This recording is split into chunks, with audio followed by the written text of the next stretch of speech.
Now on BBC Two, highlights of this morning's Remembrance Day service at the Cenotaph in Whitehall, where Her Majesty the Queen laid her wreath of poppies in memory of those who lost their lives in 2 world wars. The commentator is David Dimbleby.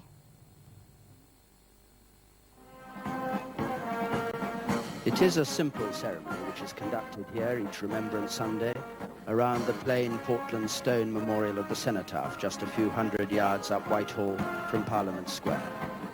The 2 minutes of silence, the laying of wreaths by the Queen, the Prime Minister and others, a short service, and then a march past by thousands of veterans of the 2 world wars that have scarred this century.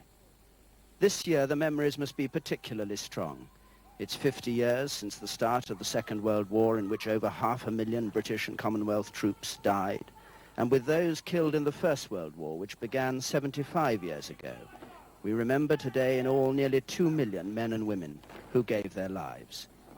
But this weekend, Remembrance Sunday, takes place against a background also of momentous events in Europe, which could mean, for all the dangers it poses, that war on this scale never happens again, and that the freedom won for us is at last spreading to people who've had to wait for it so long. Not just here in London, but at cemeteries throughout the world, this Remembrance Sunday is observed. Among the very first British servicemen to die, those buried at Saga, near Oldenburg, some 50 miles or so inside the German border. They're 10 airmen from the RAF's first attack of the war on the 4th of September 1939, when the war was just 1 day old. 15 Blenheims and 14 Wellingtons had set out to bomb German warships in Wilhelmshaven and at the mouth of the Kiel Canal. And from the 30 sorties flown that day, 7 aircraft were lost, 20 airmen were killed. By the end of the war, in 1945, another 500 had joined them here, and throughout the world, 72,000 RAF personnel were to die. And in Whitehall, on this bright November day, the Royal Air Force is represented, as are the other services. The Queen's Colour Squadron, the Princess Mary's Royal Air Force Nursing Service, the Women's Royal Air Force, they'll all be here, the Royal Auxiliary Air Force and the Royal Observer Corps. A cenotaph means literally an empty tomb, the symbol of so many people who died far from home. There can be hardly any corner of northern France not besmirched by war, as men fought and fell here twice in this century. A visitor today, innocent of history, would scarcely believe that between 1914 and 1918 this placid countryside was ploughed by shells, its landscape riven by a network of trenches and dugouts and barbed wire, where casualties were often counted in thousands a day. Of the many acts of heroism and bravery here, some, no doubt, were acts of instant, almost unthinking commitment in the face of the enemy. Others, the deeds of men whose character and training were revealed in the dedication and compassion they showed for their fellow men. The Reverend Theodore Hardy was the most decorated non-combatant of the First World War. He'd followed a career as a teacher and a headmaster.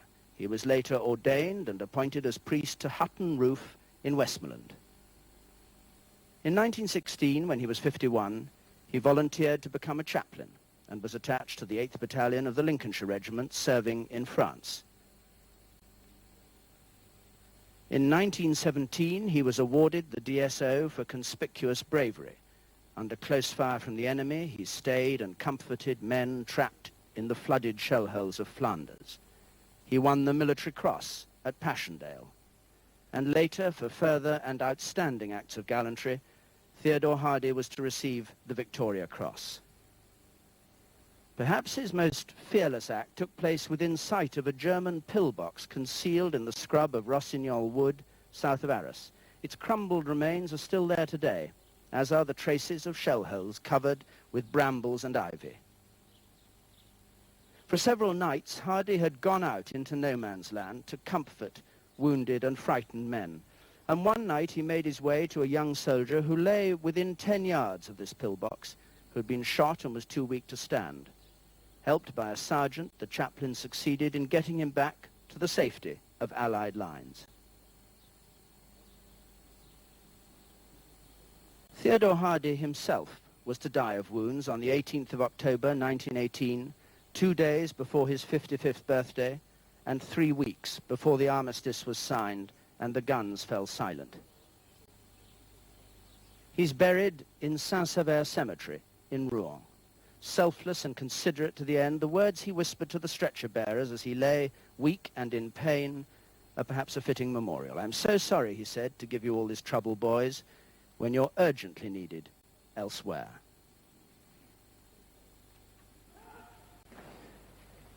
And here at the Cenotaph this morning, the Royal Marine buglers and bandsmen from the Marine School of Music at Deal in Kent, where only 7 weeks ago 11 bandsmen were killed and more than a score injured by an IRA bomb. They, with the dead in other conflicts, Korea and Cyprus and Kenya and the Falklands among them, they too will all be remembered here this morning.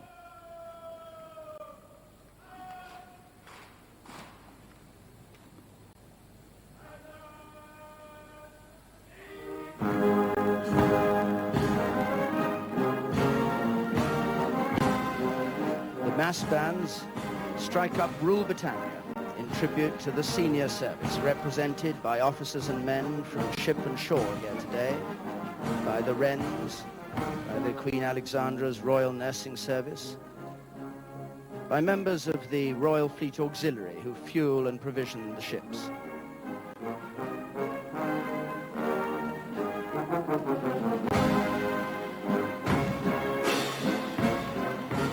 And also, as important as those in the Royal Navy, the members of the Merchant Navy, the fishing fleets, the Coast Guard, and the Merchant Air Service. Because the Navy's involvement in the Second World War began on the declaration of hostilities in September 1939, and it went on without respite until the surrender of Japan in August 1945. The memorials around our coast mark the cost in human life. These are headstones for the many thousands whose grave is the sea. The Fleet Air Arm lost 7 aircraft carriers, including the Royal Oak, sunk in October 1939 with the loss of 899 lives. At their memorial at Lyon-Solent, 2,000 officers and men of the Fleet Air Arm are remembered. At the naval base of Portsmouth, from where so many sailed to join convoys. At Plymouth Hoe, with its seafaring tradition. At Chatham, a town so long associated with the Royal Navy, where a further 37,853 men who died at sea are named.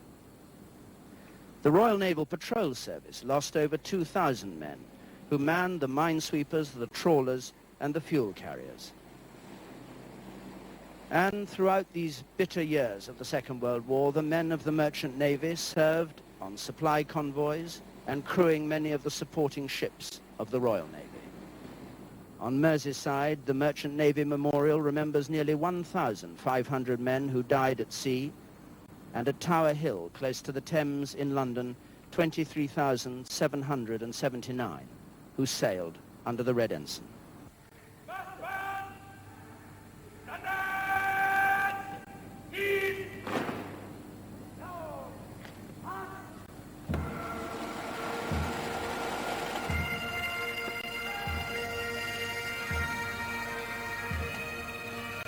As the lilting melody of the Sky Boat Song wafts across Whitehall, everyone waiting here will have their own memories. For those too young to have fought, war is perhaps the great sweep of event from Europe to Africa to the Far East. But for the veterans, a particular place, a campaign, a battle, and the friends who died there. A place like Monte Cassino.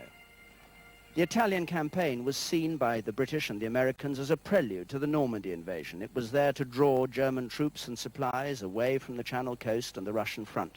It proved to be one of the hardest fought campaigns of the whole war. If you travel north from Naples to Rome, the main road curves round a great buttress of rock, the outer edge of the inhospitable mountain spine of Italy. And rising 1,700 feet above the market town of Cassino and dominating the 2 river valleys which lead to Rome is a natural fortress, Monte Cassino. and crowning its summit, the somber monastery founded by St. Benedict 14 centuries ago. In peacetime, this is a place of prayer. In war, whoever holds this position needs only a trained observer and a link to his artillery to shell anything that moves in the valley below with devastating accuracy. Today, 2 war cemeteries are the legacies of the price paid by the Allies for the ferocious battles fought to take the monastery and to break the German Gustav Line, which blocked the Allies' advance to Rome. The Casino War Cemetery in the valley of the river Liri is laid out in view of the rebuilt monastery and holds the graves of over 4,000 British and Commonwealth men who died in the first 5 months of 1944 when the fight for Casino was at its height.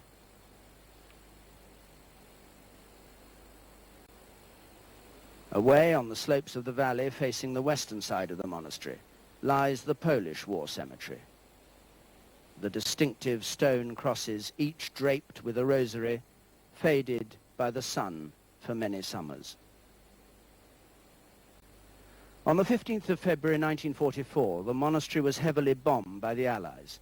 The monastery itself was destroyed, but German resistance from the rubble was still stubborn. 4 weeks later, the bombers returned, annihilating the town of Casino itself, and the Allies launched a new frontal attack on the mountain. Some of the most fearless fighters were the New Zealanders and the Indians who fought here hand to hand to reach their objectives. But the odds were against them.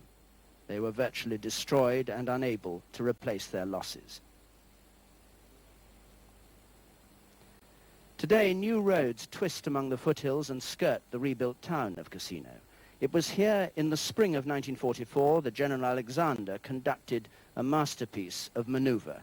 At night, and without any trace of their movement, 3/4 of an international army group was brought up here to Casino. At 11 o'clock on the 11th of May, the final and successful attack began, mounted by American, Canadian, and British and Commonwealth forces, a French division, and 2 Polish divisions, which selflessly fought across the exposed top of the mountain and made the ascent for the British possible. Many of those Polish soldiers had escaped from Germany or from Russia to join in this Italian campaign. To those who remained was given the honor on the 18th of May, 45 years ago, of entering the ruined monastery of Monte Cassino.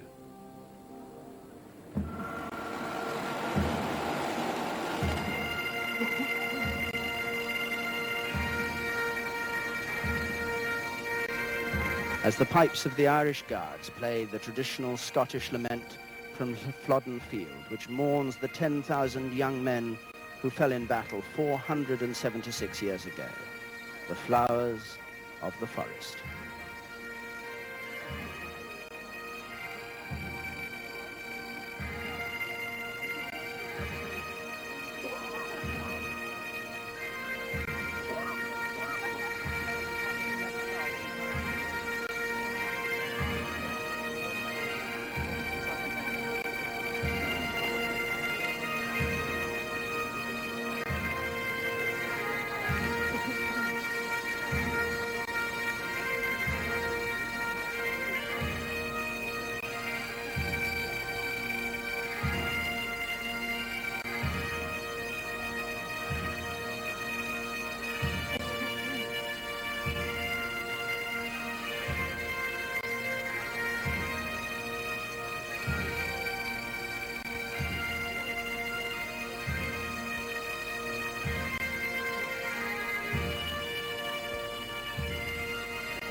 Elgar's Nimrod from the Enigma Variations.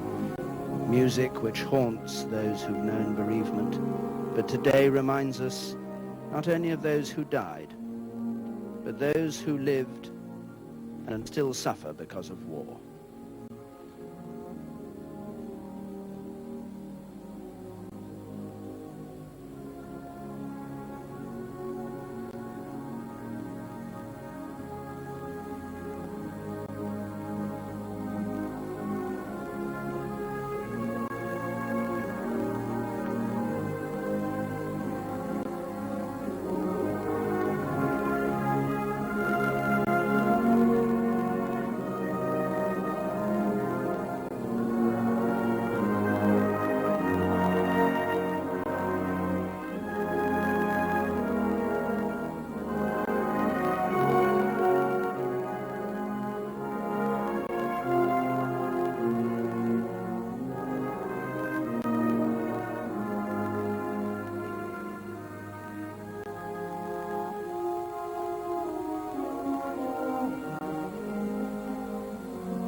The aria by Purcell from Dido and Aeneas. When I am laid in earth, may my wrongs create no trouble in my breast. Remember me, but forget my fate.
As the mass bands play O Valiant Hearts, in scarlet and gold, the choir of the Chapel Royal here in London have come out from the former Home Office building. The Bishop of London, Dr. Graham Leonard, on the left there, will be conducting the service, and the Chaplain of the Fleet, Michael Henley.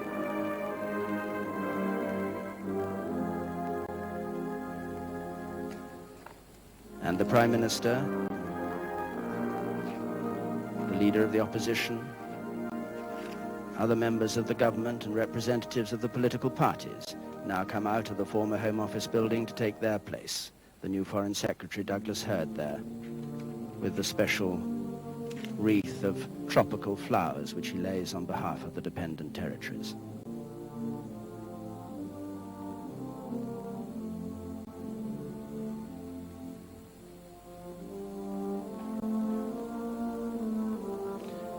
Three former Prime Ministers, the white heads of Lord Wilson, Edward Heath, and Lord Callaghan, in the second row there, and then behind them, other members of the government.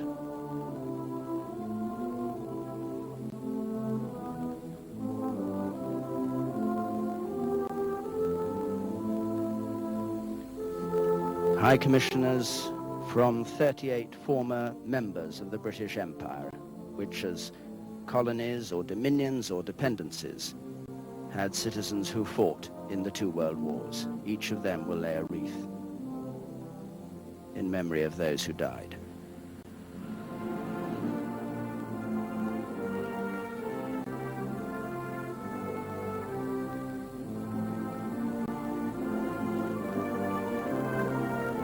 Representing the services, the Chief of the Defence Staff, Sir David Craig, Admiral Sir Julian Oswald, General Sir John Chappell, and Air Chief Marshal Sir Peter Harding, and behind them members of the merchant and civilian services.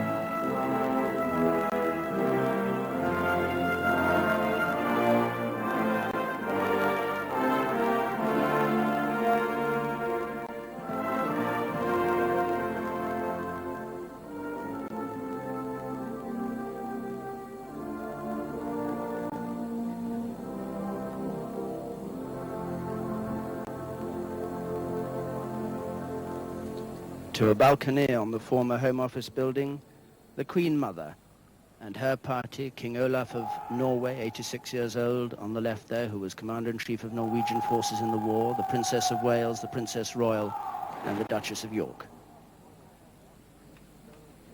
The Queen Mother as a wreath for her.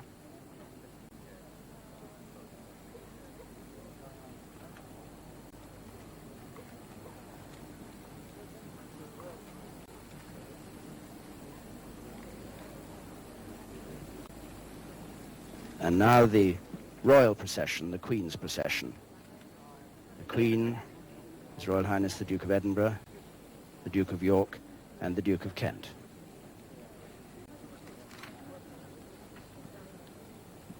And as they assemble in their place, it is now nearly 11 o'clock. And wherever you're watching this ceremony, you may want to join us here at the Cenotaph in 2 minutes of silence. It was first called for by George V in 1919. He asked for a brief space, a complete suspension of all normal activity, so that in perfect stillness the thoughts of everyone may be concentrated on the reverent remembrance of the glorious dead.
first wreath is laid on behalf of the whole nation by Her Majesty the Queen.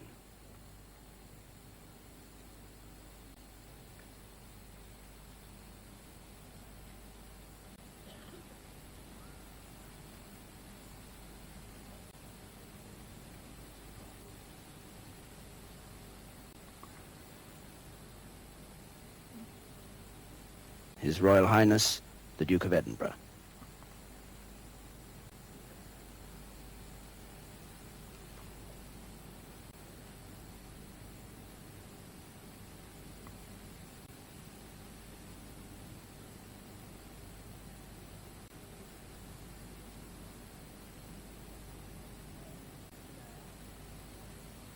The Duke of York, who served as a helicopter pilot in the Falklands War.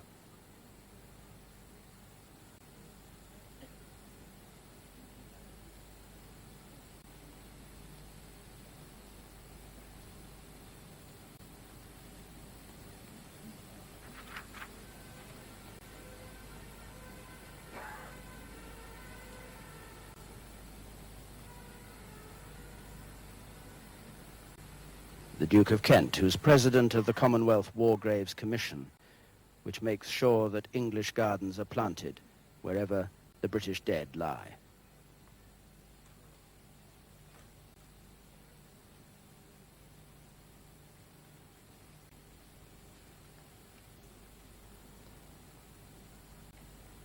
Now Major Sir Ralph Anstruther lays a wreath on behalf of the Queen Mother, who had one brother killed in the First World War and who herself as Queen played such a noble part in the Second.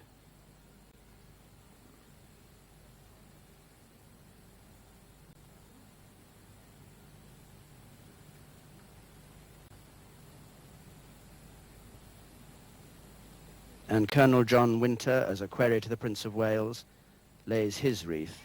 The Prince is in Hong Kong today.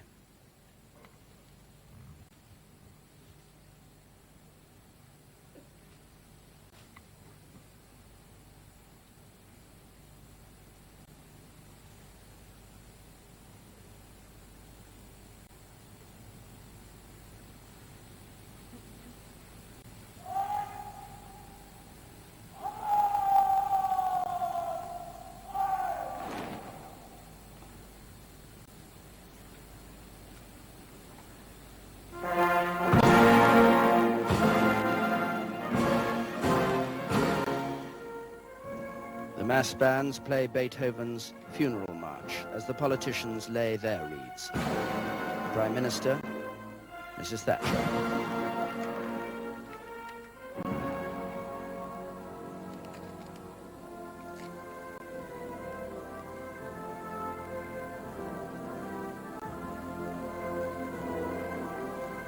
Neil Kinnock as leader of the opposition.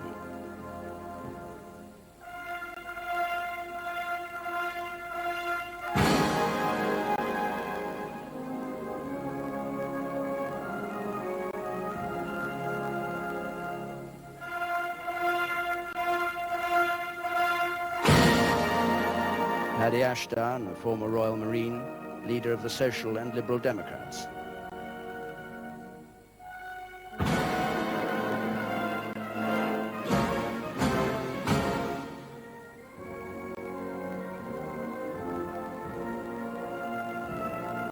Mr. Molyneux, the leader of the Ulster Unionist Party.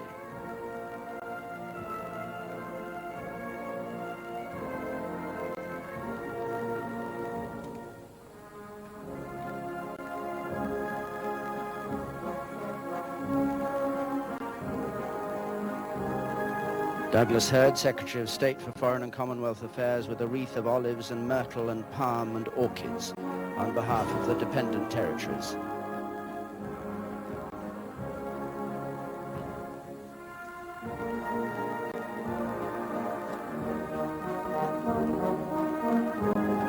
And earlier today, in Hong Kong, the Prince of Wales taking part in the Act of Remembrance at the end of his official visit. He laid a wreath at the Cenotaph in front of 2 guards of honor found from the Edward VII Gurkha Rifles and the Hong Kong Military Service Corps.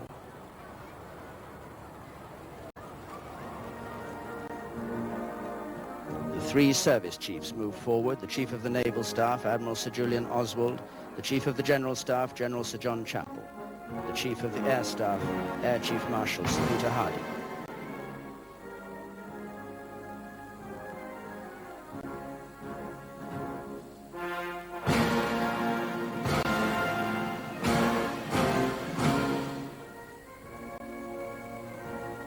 And when these wreaths have been laid by representatives of the Merchant Navy, the Air Services, the Fishing Fleets and the Civilian Services, the Bishop of London will conduct the service.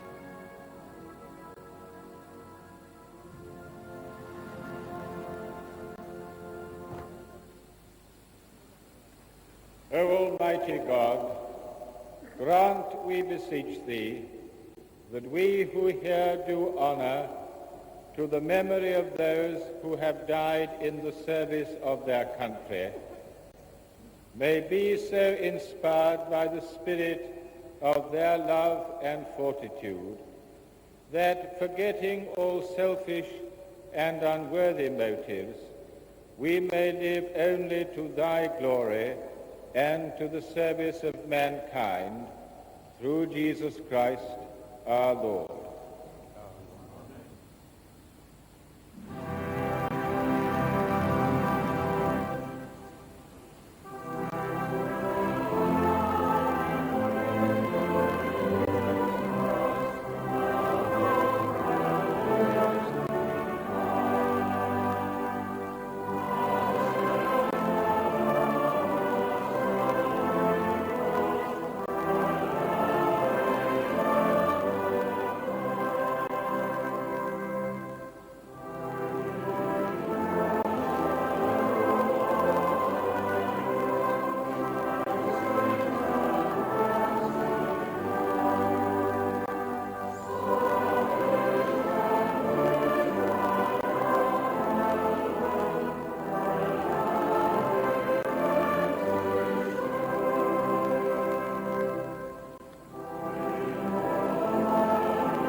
Teach us, good Lord, to serve thee as thou deservest, to give and not to count the cost, to fight and not to heed the wounds, to toil and not to seek for rest, to labor and not to ask for any reward, save that of knowing that we do thy will, through Jesus Christ our Lord. Our Father, which art in heaven, hallowed be thy name. Thy kingdom come, thy will be done in earth as it is in heaven. Give us this day our daily bread, and forgive us our trespasses, as we forgive them that trespass against us. And lead us not into temptation, but deliver us from evil. For thine is the kingdom, the power, and the glory, forever and ever. Amen. Unto God's gracious mercy and protection we commit you. The Lord bless you and keep you. The Lord make his face to shine upon you and be gracious unto you.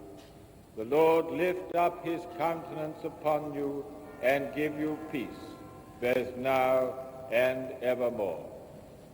Amen.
The Queen, the Duke of Edinburgh, the Duke of York, the Duke of Kent, and the other members of the royal party turn into the doorway of the former Home Office building, passing the Royal Marines on the right, the Navy on the left, and through a guard of honor of Venture Scouts.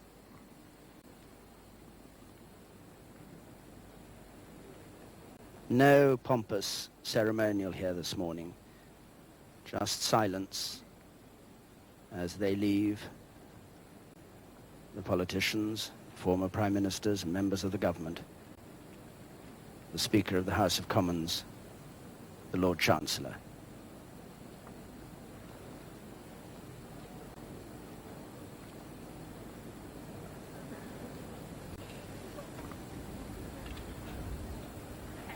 Major General Simon Cooper, General Officer commanding London District, Major General commanding the Household Division, Brigade Major Christopher Langdon of the Irish Guards, and the Major General's ADC, Captain Christopher Lee of the Life Guards.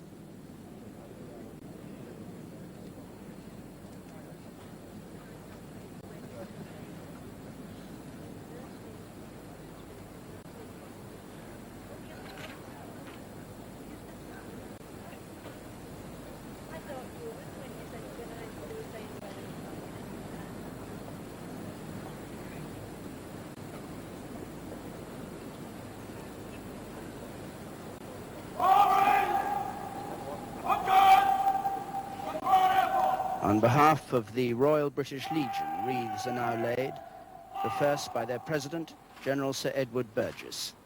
The Royal British Legion who help organise the march past and who do so much work for ex-servicemen and women, both giving them financial help, arranging this great poppy day that culminates here at the Cenotaph, and looking after their interests in all kinds of ways.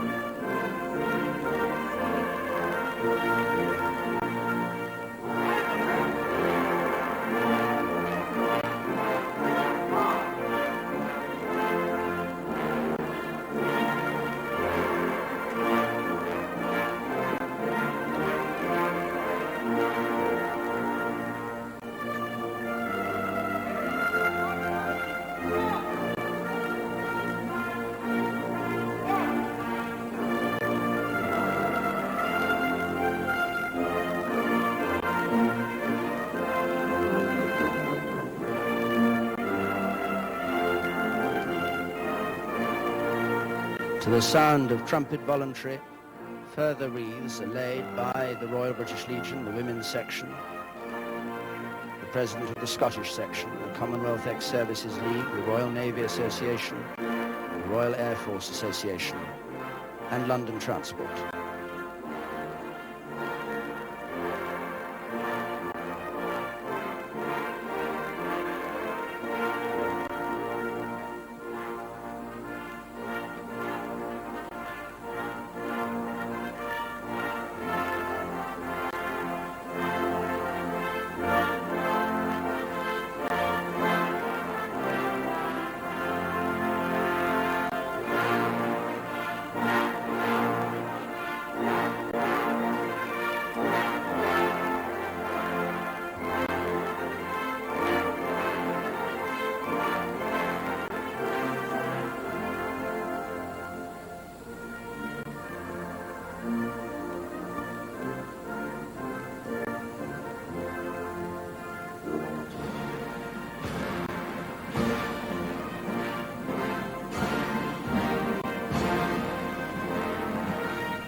With rolled umbrellas and bowler hats, the officers of the Royal British Legion lead off this long march past the Cenotaph as the band plays all the popular music of two world wars that they'll know so well.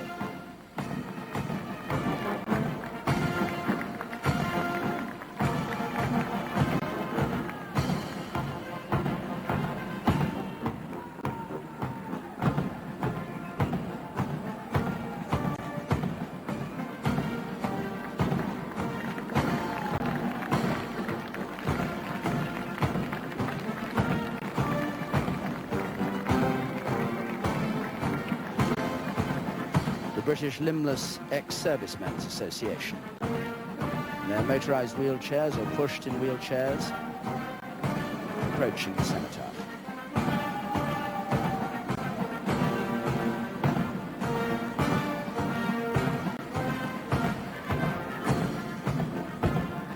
All these men lost legs or arms during the war, and among them a woman, Mrs. Philomena Tibbenden, who lost an eye while she served on an anti-aircraft gun site near Hastings, what used to be called in the war Doodlebug Alley.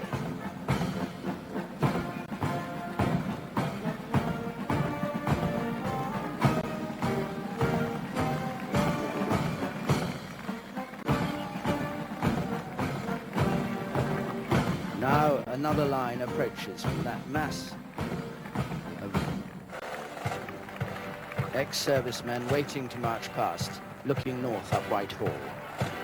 As the music changes, this group is led by the Military Medalists League. The military medal, the highest honor awarded to other ranks before the Victoria Cross. And then members of the Royal British Legion from Wales, from Antwerp, from the northern area, and from Amsterdam.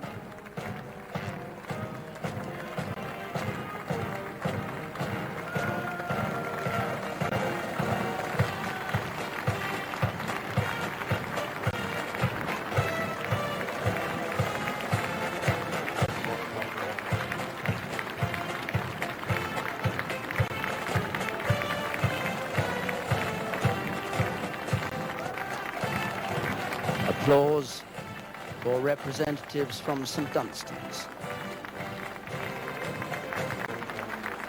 which does so much to help those blinded in war, to rehabilitate them, to provide them with retraining.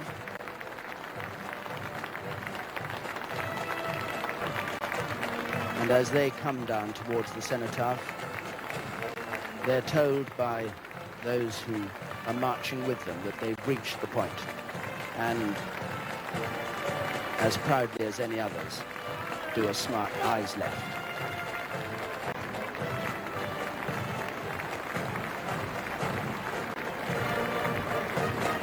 Now another line approaches, this time led by the Royal Air Forces Association, the Pathfinders. And among this line, the RAF regiment from Southeast Asia Command, the Canadian veterans, the RAF Regiment Comrades Association, the Wickenby Register, which is representatives from all the squadrons who flew from Wickenby in Lincolnshire, the King's Own Royal Borders, the 7th Squadron, the RAFA Association, the Royal Flying Corps, the Royal Naval Air Service from the First World War.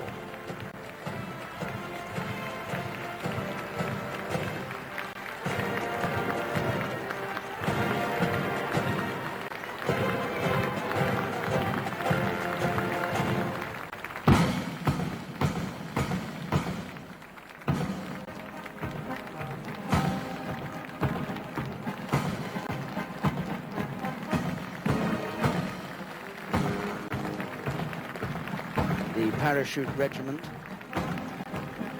in great number, and along with them people who were held prisoner in the Far East during the war, people from the Royal Army Educational Corps, from the 5th Royal Enniskillen Dragoon Guards, Airborne Reconnaissance,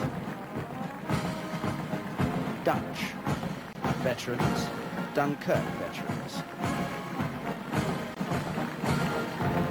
2nd Battalion of the South Staff's Airborne Association.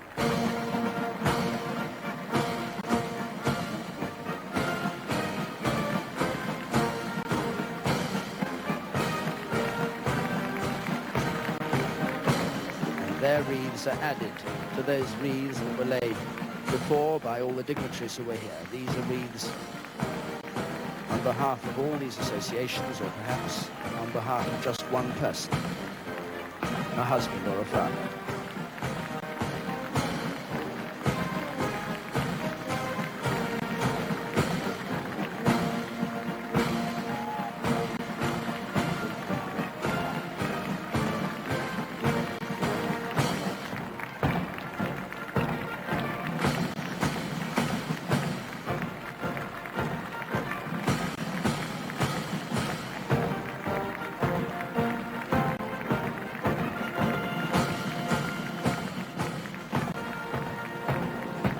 Green berets of the commandos. Many of them Royal Marine commandos, but other commandos from other services among them.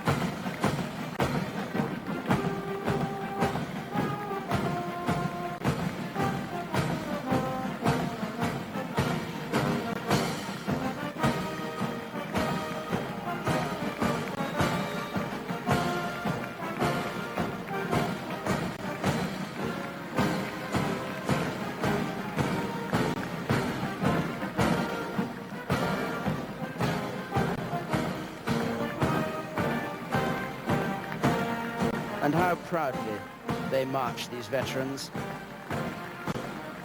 Sometimes they're called ordinary people who come here to the Cenotaph, but the truth is that they are in every way extraordinary people who have stories to tell. Some of them still going back as far as the First World War, most of them from the Second War, and memories as they march past the Cenotaph on this day.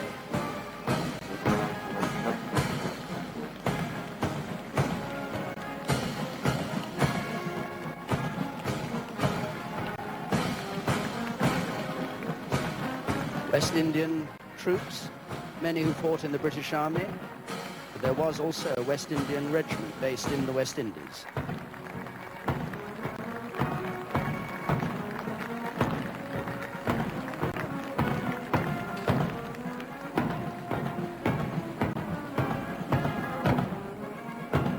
The distinctive armbands, red and white, on the Polish flag. They who fought 50 years ago and have had to wait until this year to start to see signs of the freedom that we won so much sooner than them.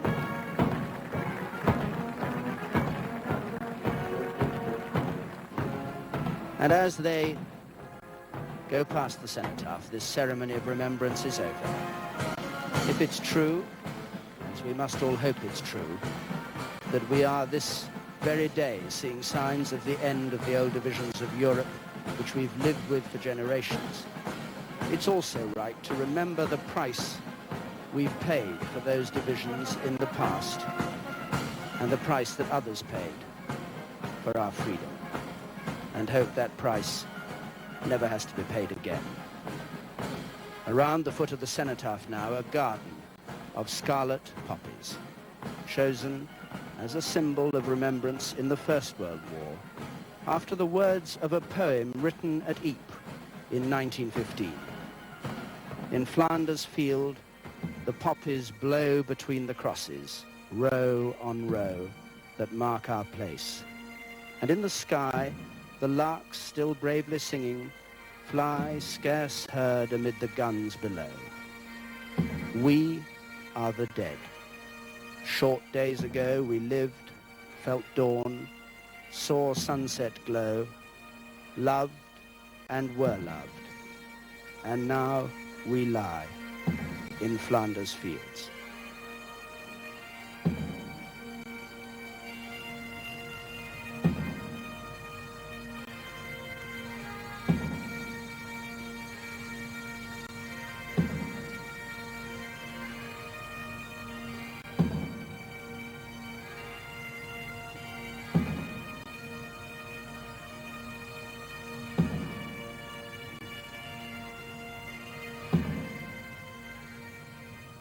The commentator in Whitehall was David Dimbleby, and television presentation was by Ian Smith.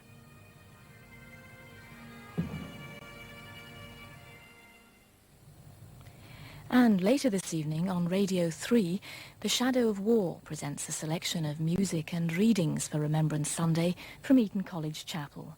That's at 10:30.